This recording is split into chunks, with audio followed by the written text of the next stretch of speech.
Welcome to the Possibility Action Network podcast. I'm your host, Stephen Middleton, aka Possibility Man. We're committed to bringing you guests who strive to better people's lives and serve as a force for good in the world. Our guest today is Magdalena Czyz. She is a certified health coach and certified Aroma touch therapist. She helps clients find freedom from life struggles, and if they have any body discomfort, she helps them find relief there also. She's committed to help people live fulfilled and a life filled with vitality. Magdalena, affectionately known as Magda, welcome to the show today. Thank you. I can't believe you said my last name properly. How? I never told you how to say it. Yeah, well, we interview people from around the world, Magdalena, and Wow. we're delighted to talk with you. Well, actually, so that people will know, where are you on the planet today? Today, I'm in Calgary, Alberta, Canada. Okay. Yeah. And I think you're somewhat of a citizen of the world, aren't you?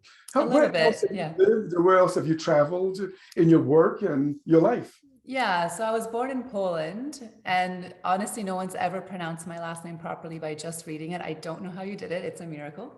And then I've also lived in Mexico for 5 months. I lived in Austria for 8 months.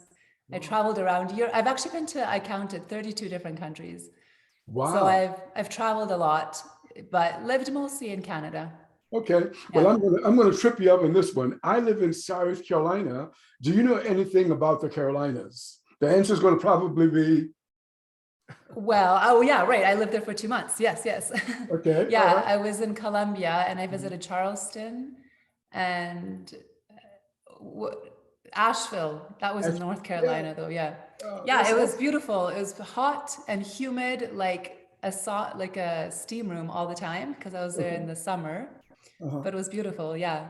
Right. Well, and during my research about you, I did not pick up that you had spent some time in the Carolinas, especially Charleston. I grew up, I guess, about an hour away from Charleston, so I know that area pretty well, or this That's area awesome. pretty. Yeah. That's awesome. It's so beautiful there. You're lucky. Yeah. I want to go back. Yeah. Well, look, you're welcome to come visit us anytime for sure. I just Hey, look, might. so, yep. So what profession were you in before you started doing what you do now? Yeah, so for 14 years, I worked as a settlement counselor with immigrants, and I helped French, Spanish, and Polish speaking immigrants settle into the city. So I helped them find jobs, housing, apply for citizenship, anything they needed help with, really. Wow. When you spoke with clients in, let's say, France, did you speak in English or some other language? I spoke French, so they actually came to me in person usually, and a lot of them just didn't speak English, so they referred them to, like, the organization had different counselors that spoke different languages, and when a client came in speaking a certain language, they would just refer that person to the right counselor. Okay, I see. So I had some contact with the French language many years ago. Let me see if I could say something to you in French, and tell me if I'm close.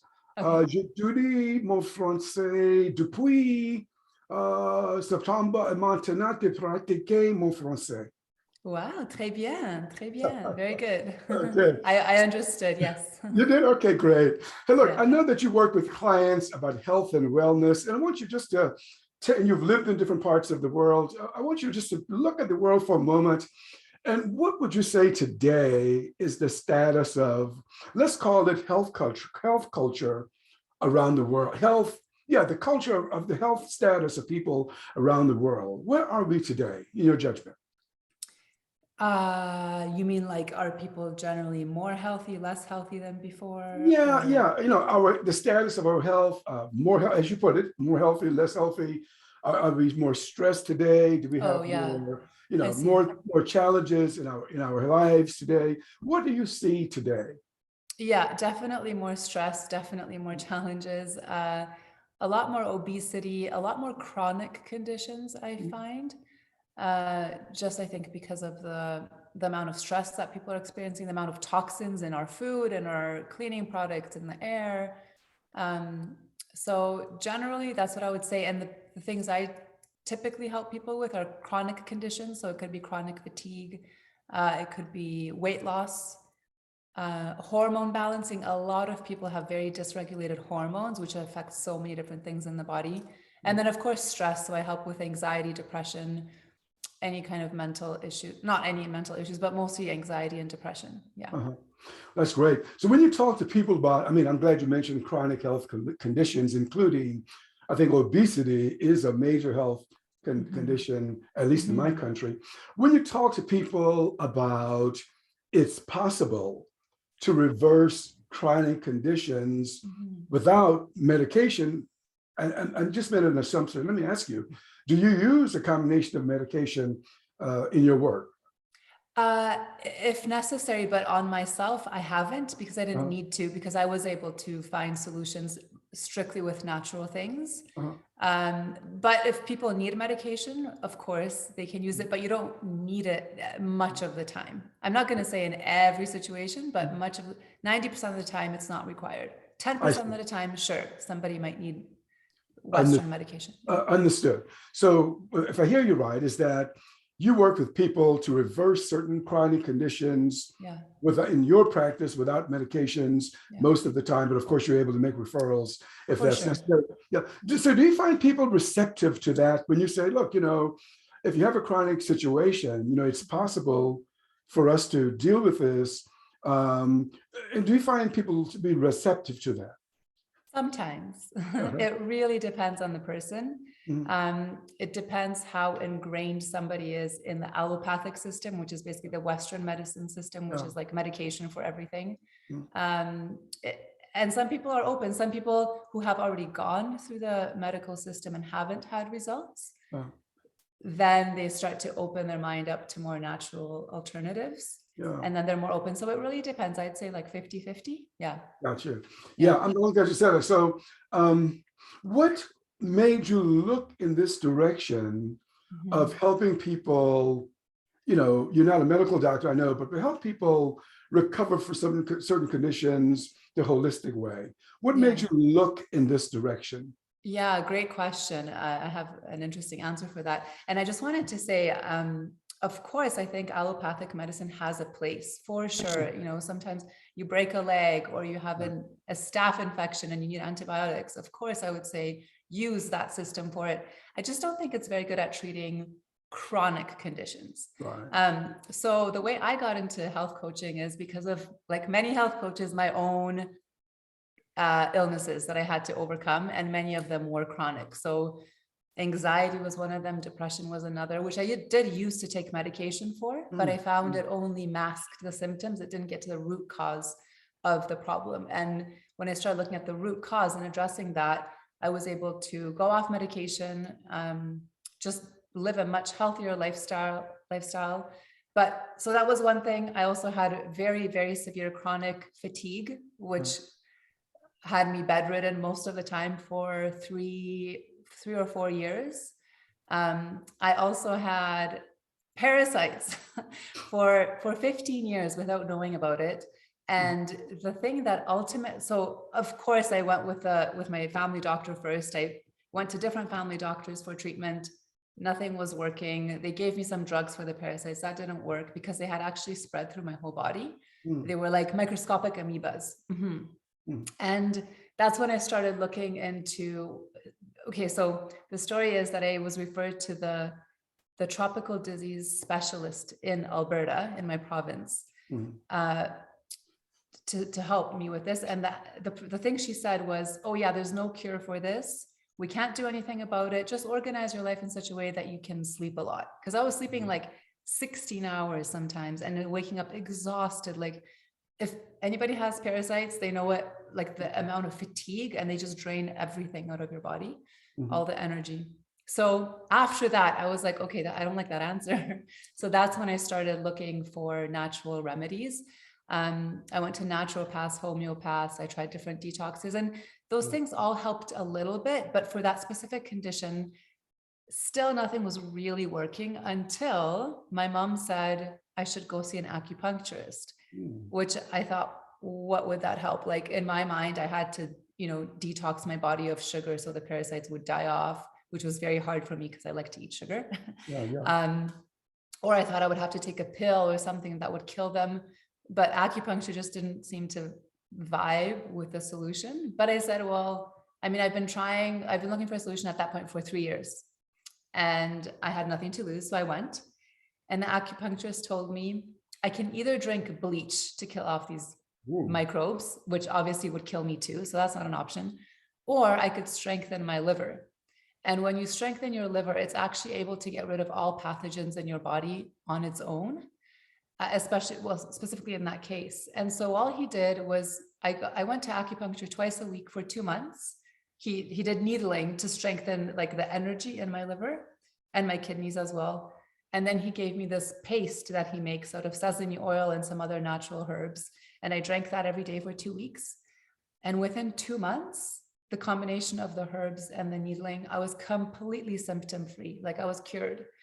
Actually, my liver, the strength of my liver helped to get rid of these parasites that I had for 15 years, which is kind of a miracle. Yeah. And so after that, I was like, wow, being told by a doctor by a specialist that nothing's, it's not possible to cure something. And then going to an acupuncturist for 2 months and being cured of something that was bothering me for so long and really impacting my life in a negative way made me really curious. So then I started along that path of learning more and more about it. Yeah.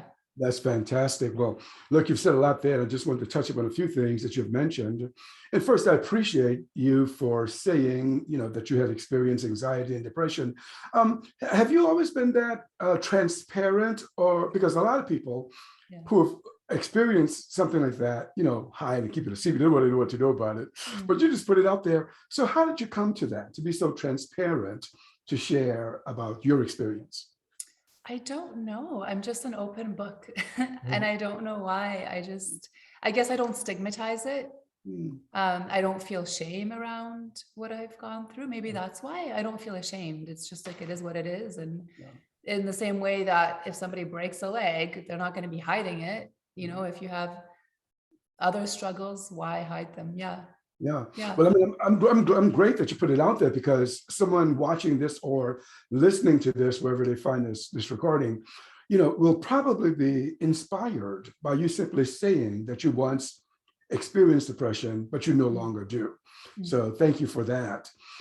So in terms of holistic remedies, can you take us more into what kinds of things have you learned about, and then how you've utilized them in your practice?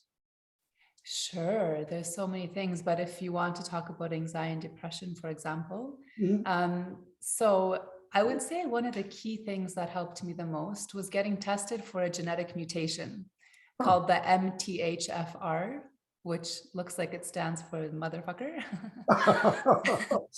It's called the MTHFR genetic mutation, and around 40% of the population has it. And if you have it, it means that your body doesn't detox toxins properly, which in turn affects your brain. The more toxins in your body, the more depressed and anxious you can feel. This mutation, though, can be the cause of somebody having ADD, depression, anxiety, bipolar, even Alzheimer's. So my naturopath kept pushing me to test for it because she said I had symptoms of it. Just the fact that I was so sensitive to toxins, sensitive to alcohol, AKA I get drunk really fast. I'm sensitive to like environmental toxins. If there's like dust in the air, basically because I'm not detoxing as quickly as another person would. So she tested me for it. And indeed, I had the mutation as she suspected. And she put me on a few B vitamins that are methylated. It's just like a more absorbable form of the vitamin, more easily processed by the body than the more processed vitamins, because even vitamins can be quite processed. Sure. So I'm taking B9, B12, and B6. And that has really balanced the serotonin in my brain. So, which is impacting how I feel mood-wise and anxiety-wise too. I also started taking vitamin D regularly, and I no longer experience seasonal affective disorder. In the winter, well, I don't know if you guys really get it, but for us in the winter, there's not much sun. It can be gloomy a lot of the time, but just very short days, lots of darkness because long nights. And that would really affect me. But because I started taking vitamin D, I don't experience that anymore. So even just from supplementation, and it's pretty simple, like it's nothing crazy that I'm taking, it has really helped. And then, of course, you know, on the kind of psychological level, I'm taking part in these spiritual psychology groups. Like my life coach leads them. He's amazing. I highly recommend checking out his stuff. I can send you information later. But he really teaches, like, he helps to understand how the human mind works. And simply through understanding how the mind works, it brings a lot of peace and joy. It's not about changing thoughts, or like I've tried cognitive behavioral therapy in the past. That didn't work. It was too much like focus on the thoughts. In what I'm studying now, there's more focus on the understanding of like, oh yes, this is how the mind works. It likes to hang on to certain things. Thoughts can come and they go, but we tend to hold on to the thoughts versus just letting them go and allowing fresh thought to come in. So that's been very, very helpful as well. Yeah. That's fantastic. Now, I know in your profile that I've seen, you've mentioned a few words like mind, body, spirit. It's like when you've shared these, it's like that you have some understanding about the interconnection of these. Can you talk to us about mind, body, spirit, and how this connects to a person's health, physical as well as emotional? Yeah, for sure. So if you're not taking care of your body physically, it's really hard to feel good. And at the same time, if you're like basically whatever you put into your body is also affecting your brain. So people often think of, oh, I need to eat healthy so my body looks good, but you also need to eat healthy so that your brain is nourished and so it can function optimally. Then at the same time, if you're eating well, but you have terrible relationships, or you're at a job you really don't like, or you're not pursuing your passion, that obviously will have an impact on you on like a more spiritual, emotional, mental level. So I look at all aspects of a person's life when I coach to make sure that they're balanced in the sense that they're being nourished spiritually, emotionally, mentally, and physically. Because when one thing is out of balance or isn't nourished properly, it's going to affect how that person feels overall. Yeah. Sure. Yeah, it sounds like it's a holistic way of living. And in fact, I've heard some medical doctors talking about mindfulness, you know, in recent years. And so that's what you're talking about, a holistic way of living. So then, so a person, what I'm getting from you is that if a person is struggling with something, be it a health condition, as you once did, or an emotional or mental health condition, as some people do, that there's always hope. Is that what you're getting from your experience and from your work? That people can respond if the right intervention is taken to them? Yes, I really believe that there's pretty much almost a cure for everything. And I've had so many different conditions. I didn't mention all of them to you, but I was able to find a solution for everything. Sometimes it took longer, sometimes it was quicker, but there was a solution out there somewhere. And sometimes it came in the most unexpected way. Sometimes when I just kind of gave up and I felt like, okay, maybe there isn't a solution. And then shortly after it just shows up, like I said, very unexpectedly. So yes, there is definitely hope and there are solutions out there. Yeah. Right. Yeah. Now, you mentioned the word remedies a little while ago, and that made me think, now we're in the 21st century. When people talk about remedies, you know, they're thinking about the 1800s or some other time. So, I mean, are there holistic remedies, not packaged vitamins and those kinds of things, but remedies that people can actually find today? Or what do you think? Yeah. And so first of all, for example, in Chinese medicine, the herbs that they use today were also used 5,000 years ago. So there's basically 5,000 years of proof that this stuff works, and they're still using it to treat people. So yeah, I mean, a lot of health food stores now carry a lot of different herbs. So they could be super herbs such as moringa powder, camu powder, sea buckthorn powder. There's a lot of different powders. They're basically just dried up fruits or leaves or roots of plants. Very powerful. Then spices actually. So in Ayurvedic medicine, which is practiced in India, they use things from the spice cabinet: cinnamon, cardamom, clove, turmeric, ghee, like so many different things. Food is also medicine, eating the proper food. And then I would say essential oils. I use essential oils a lot. Since I started using them, I don't have any like drugs in the house, including Tylenol. I don't need it because essential oils have replaced those kind of things. Yeah. They're super powerful too. Actually, can you guess? So in 1 drop of peppermint essential oil, how many cups worth of peppermint tea do you think are in there in terms of the medicinal value of it? Well, I don't have any context for guessing, so I won't. 28 cups. So wow. 1 drop of peppermint oil, it's as if you had drank 28 cups of peppermint tea in terms of like helping your stomach digest, for example, or feeling more alert. Those are some of the benefits of it. Yeah. Yeah, I'm with you. I mean, about non-pharmaceutical ways to handle, health problems. Yeah. I was watching television a few days ago, and this comment, I'm going to make sure that I preface it by saying, is not an anti-medical establishment comment. Yeah. But they were advertising something for cholesterol, I believe it was. Mm-hmm. And they were talking about the side effects. It's like they began to list the side effects, and I was literally alarmed.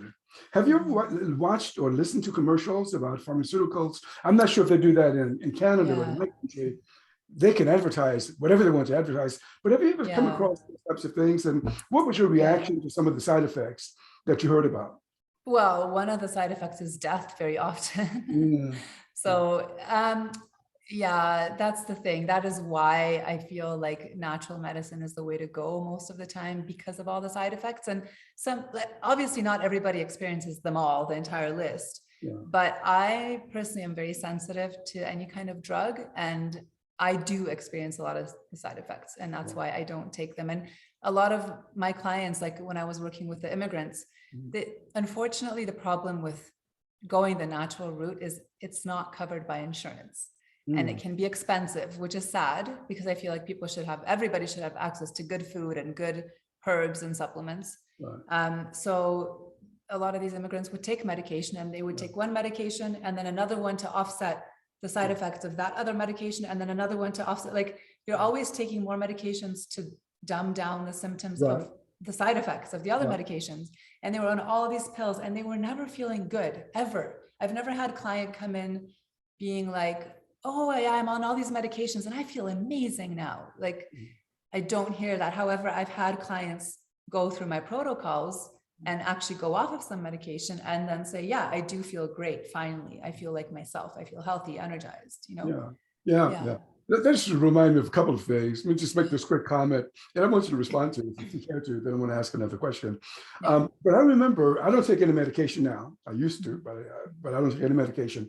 But my doctor had prescribed, a doctor that I liked, by the way, prescribed the medication for me. And he told me, he said, look, you're going to have this side effect. And then he winked at me and he said, got another medication for that. Exactly. I decided not to take that medication, because of that.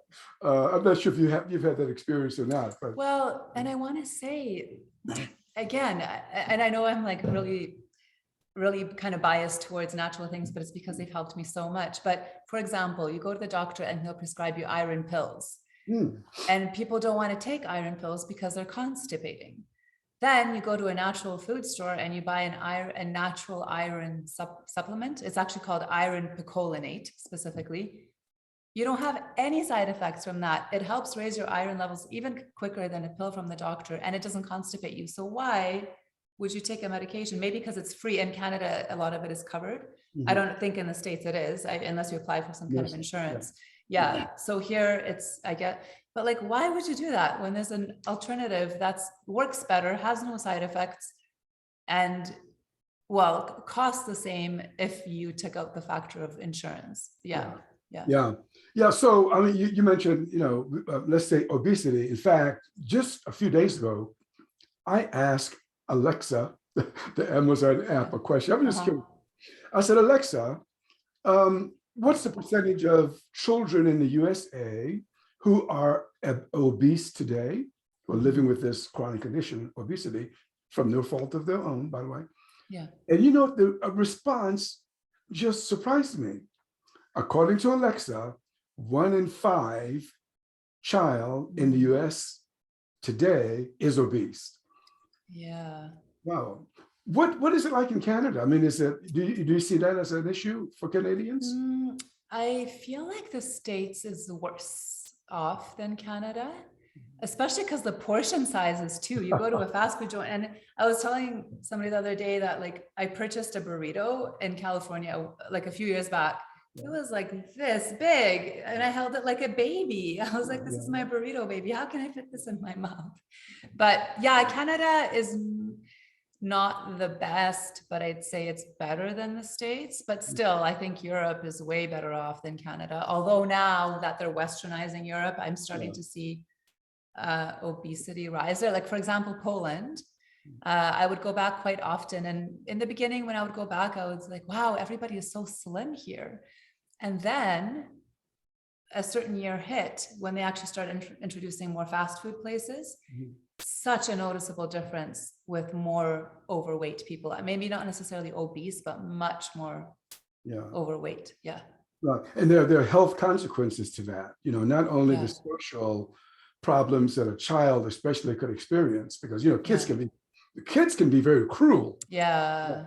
So, in fact, what I've learned, I guess we all know this. We all know that if we make better choices in our kitchens, that we can produce better health results in our bodies.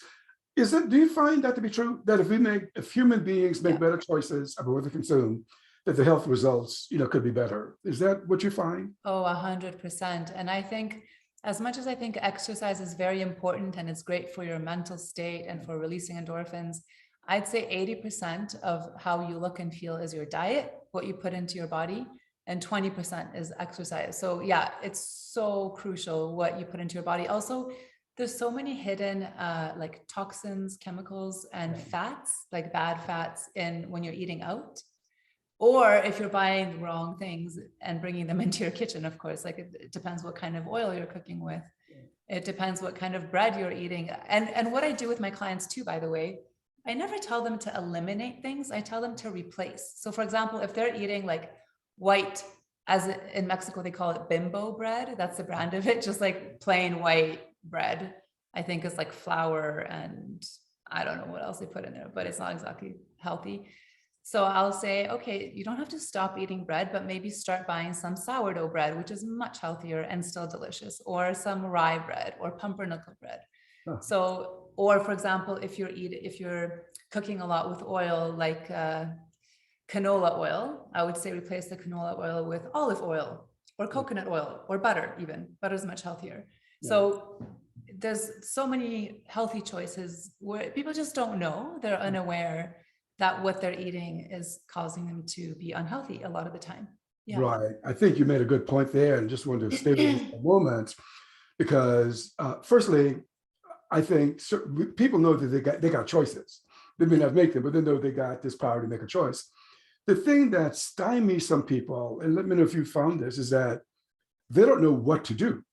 So it seems that proper education around foods and nutrition. So how do you work with people to let them know, you know, which foods are better for them, how to make better choices, the education part? Yeah. And like, as you said, I want to emphasize that that's exactly so much of what I do is I educate people and I don't give them like, oh, here's a supplement, here's a pill, here's the powder you can take, and then it'll just lose weight. I really want them to understand how their bodies work. And what can they start bringing into their kitchen, into the pantries that's healthier? So I do teach them around, you know, first of all, the issue of fat. A lot of people think that fat makes you fat. Fat does not make you fat, but it's bad fats make you fat. Like if you're eating steak fat every single day, that'll make you fat. If you're putting like extra butter on popcorn all the time, or if you're using the bad kind of oil, it'll make you fat. But generally low fat things make you fat, because low fat, they add a lot of, to give it the flavor. First of all, fat gives food flavor. So when you're taking fat out of something, you have to replace it with something else to have it still taste good. And they replace it with chemicals, basically. And chemicals stay in your body and sit in fat cells. Wow. And so the fat cells are trapped in your body because of the chemicals. Yeah. So often when people lose weight, it means they're actually detoxing and they're getting rid of a lot of the toxins in their body. And then the fat starts to melt away because it has nothing to hold on to. Yeah, so that's one thing. I also, tell people to read labels. If the first ingredient on something is sugar, maybe you reconsider or don't eat as much of it.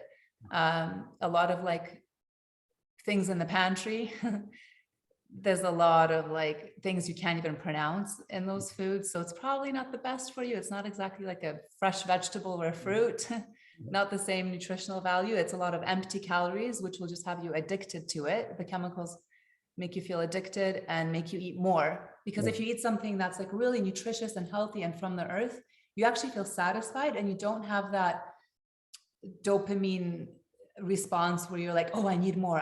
It's more like your body feels like, yeah, I'm satisfied. I feel good. I'm full. I don't need more of that. Yeah, that's interesting. In the experience of reading the label. But here's what I've discovered, and I really want you to respond to this. It may not be the same in Canada, but I've gone into grocery stores and seen the front of the label, and sometimes the advertiser makes it seem as if it's a healthy food. When you turn it over and read the guideline where they got to put the truth is, wait a minute, those two things don't go together. So is that what you found as well? For sure. This is why you have to read the backside where it says ingredients, and you read that part. And also it's so deceiving. So people think fat is bad for them. So marketers use that to their advantage. And for example, on a little packet of Jell-O, they put fat-free, making it sound like, oh, this must be healthy. But Jell-O is always fat-free. When does it ever have fat unless you make it out of, I don't know, some animal fat or something, but typically Jell-O is just powder. So they make it sound, like it's healthy when it's not. And vegetables. And I know, gosh, in my country, because of what we've done to soil and what we do to the soil, we can't always trust the vegetables, but that's better. But let me share this with you. And I'm not sure if you've had this experience or not, but I went to Houston, Texas recently. And I went to a grocery store, a well-known national chain. In fact, it's probably an international chain. And to my astonishment, Magda, they did not have a fresh vegetable section. Wow. I couldn't believe it.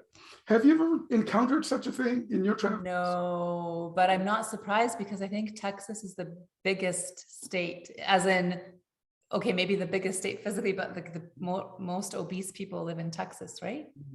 Gotcha. So that makes sense, but I've never seen that. No, that's really sad.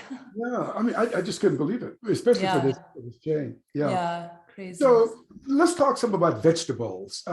What are some of those good vegetables, good choices? Let's say that someone is watching this or listening, they're going to the grocery store, they want to make some better choices. What kinds of things would you ask them to consider? Sure. So vegetables are great because they're very fibrous. So if you're constipated or you want to lose weight and you want more fiber in your body to help move things through your colon, vegetables are an amazing choice. And a lot of vegetables have quite a bit of protein in them too. And lots of vitamins and minerals. So I would say broccoli is a great choice, cauliflower, asparagus, green beans. I love zucchinis. Mushrooms are really good. Onions are very healthy. Artichokes, green leafy greens, so lettuce, kale, spinach, rainbow chard. There's so many. I like the green vegetables. I think they're very healthy, but all vegetables have some kind of nutritional value. Yeah. And gosh, if a person wants to see those pounds drop off, I think the answer would be start eating more vegetables and less of that other stuff. Yes. In reviewing your biography, I think the word, let me see if I can get it. Yes, intuition came up. That is that you use your I may say it wrong, so correct me, your intuitive powers as you work with clients. So straighten that out for me and tell us what you mean by that. Interesting you say that. So first of all, I just want to say that I'm an intuitive eater. So I don't necessarily go by guidelines. I don't go by calories. I just go by, okay, what is my body craving now? I mean, as long as it's not like junk food. If I'm craving junk food, that's a whole, but like, what do I really feel like I need right now? And then that's what I eat. So sometimes I could be craving oranges for the vitamin C content, or I could be craving like vegetables more for the fiber content, or when I was going through adrenal fatigue, which means the adrenal glands right above the kidneys are very weakened basically. And one of the supplements that you take for that actually is bovine powder. So it comes from, or from the pork. So beef or pork adrenal cortex that's ground up. So basically like animal product. I was craving meat during that time of adrenal fatigue, and the meat actually made me feel so much better. So I ate a lot of like steaks, mostly like, steaks and pork actually, which is interesting because they're both beef and pork, right? Yeah. So that's how I eat intuitively, like whatever I feel like my body needs, I'll have that. And then with clients, I mean, health coaching is tricky, and being a doctor is tricky and being a naturopath is tricky because there could be so many different causes for somebody's ailment. Yeah. Which is why testing is obviously a great way to go to figure out exactly what's wrong. And I do recommend that, but sometimes it's really costly. And sometimes it's like, which test are you going to do first? There's so many tests, and are we going to do them all or some of them? So that's kind of where I start to use my intuition. And by that, I mean, I just tap into something that's like greater than me. And I just trust that something that's beyond my intellect can guide me to help find a solution for my client. I don't know what that's going to look like. I don't feel like I have some crazy intuitive power. It's more like a sense of surrendering to something greater and trusting that something greater can kind of use me to help my client find the solution. Right. when it's hard to know where to start. Yeah. That's great. That's great. And that takes me back to this mind, body, spirit connection that you talked about before. Yeah. And the body is not an accidental organism, is it? That is, the body wants to recover, right? The body wants to heal. Can you talk with us about that, about the body's innate capacity to actually bounce back? Yes, exactly. Our natural state is well-being, both mentally, psychologically, and physically. So when you cut yourself, you don't really have to do much. You don't have to cause the blood to clot on your own unless you have a blood clotting issue. But typically the blood knows how to clot on its own. The skin knows how to heal over on its own. So it's in a constant state of rejuvenating, regenerating. So that is how our bodies work. Yeah. And I actually often just support people or rather support their bodies in gaining back that ability, because sometimes we just need a little bit of help in certain areas. And actually one of the things that I started taking recently and that I'm fascinated with is glutathione. Have you ever heard of glutathione? Yes, I have. Yeah, do you take it yourself? Well, I do, in a sense. We'll talk about that another time. Sure. Okay. Anyway, so for example, the body's very fascinating. Glutathione is an antioxidant. It's a master antioxidant that our bodies naturally produce. And when we're little kids, we produce a lot of glutathione, which is why we have so much energy. We run around all day and we're not tired. We don't want to go to bed because we still have energy. That's why kids recover very quickly from illnesses. Yeah. The older you get, the less glutathione you start to produce. And that means if you fall or break a bone, it takes way longer to heal when you're older than when you're a lot younger. That's why older people, if they get pneumonia, sometimes they can even die because they can't recover from it. That's why older people need more sleep and so on.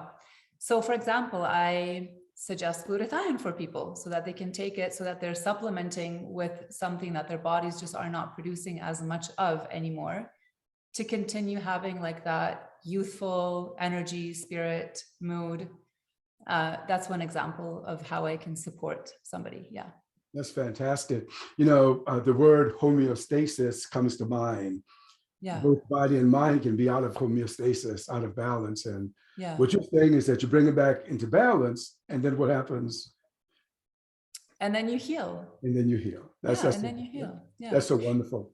So I know that in addition to working with individuals, you have also worked with industry and institutions. Do you work with organizations differently than an individual one-on-one? With an individual one-on-one, of course, I go through their health history and their specific condition that they're dealing with. When I go into a company, like an oil and gas company or some energy company, it's more educational. So I deliver a workshop. Okay.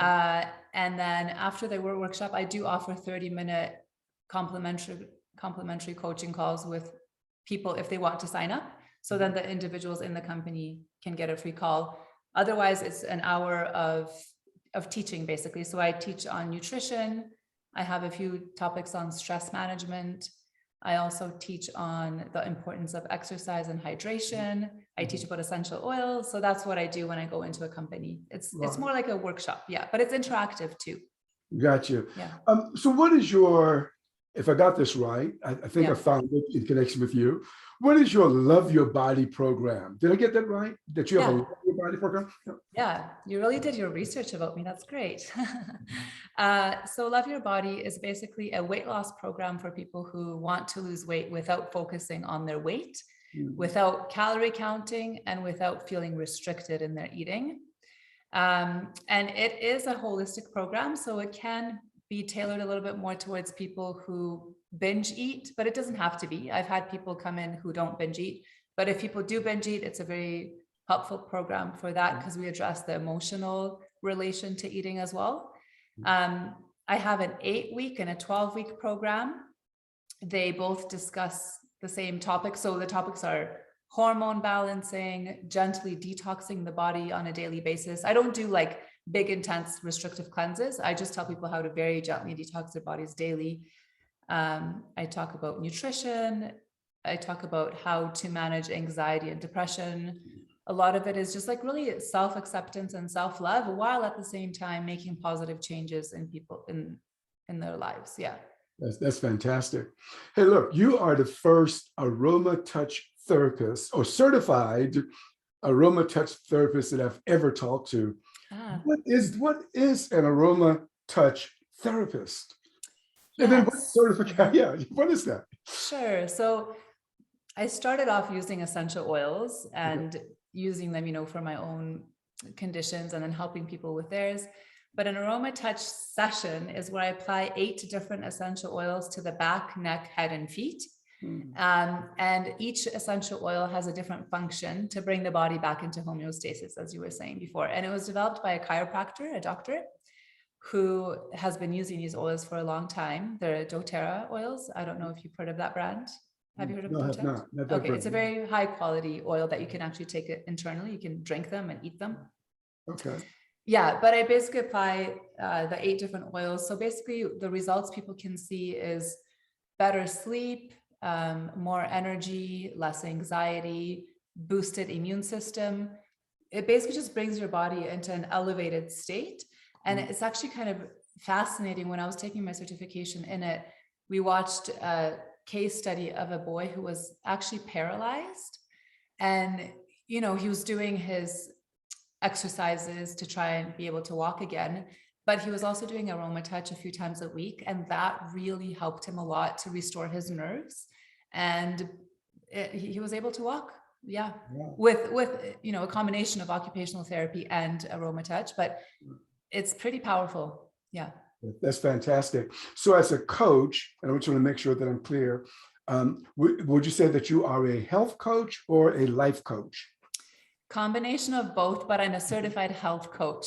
Okay. However, they're all interconnected. I'm a health coach. Yeah. Okay, fantastic.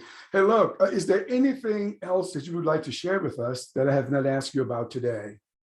I think that's it, but I'm very impressed by your level of knowledge on, the body's well-being and how the body works. You seem like you're already on that path of health yourself. I'm on the path, and I'm loving it very much. Yeah, that's awesome. It's really nice to meet people that are also understanding how the body works and doing things towards bettering themselves. So that's awesome. That's right. Yeah. That's right.